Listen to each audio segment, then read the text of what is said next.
Pédaler pour changer le regard sur les maladies psychiques. C'est l'objectif de cette randonnée cyclotouriste. Ils sont une trentaine à avoir pris la route ce dimanche matin depuis Évreux, direction Tours, dans l'Indre-et-Loire, soit 420 km. Dans le cortège, des patients qui veulent montrer qu'ils sont comme tout le monde et qu'ils méritent plus d'égards dans la société. Une fierté que représenter que le handicap psychique, c'est pas que des gens méchants ou des tueurs comme on peut voir à la télé avec ces derniers moments dans les médias.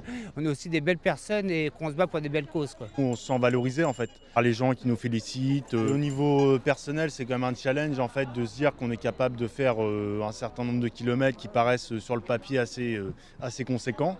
Donc venir déjà à un peu plus de la moitié, c'est déjà une consécration, quoi. Donc quand on verra l'arrivée, ça sera on pourra fêter ça.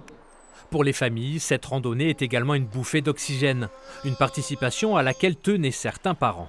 C'était important d'abord pour accompagner ma fille dans un premier temps et aussi remercier un peu le service et le personnel encadrant, les soignants qui nous permettent aussi d'avancer et de mettre des mots sur des pathologies parfois un petit peu méconnues du grand public.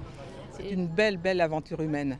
On est tous, vous voyez, on a tous les maillots, on a complètement déstigmatisé nos rôles et de ce fait, ça crée des liens qui sont très mémorables, je dirais, et une aventure fabuleuse. Après un premier tronçon de 50 km, les cyclistes ont pris une pause dans un café solidaire de Bernay avant de reprendre la route direction Lisieux. L'arrivée à Tours est prévue vendredi prochain.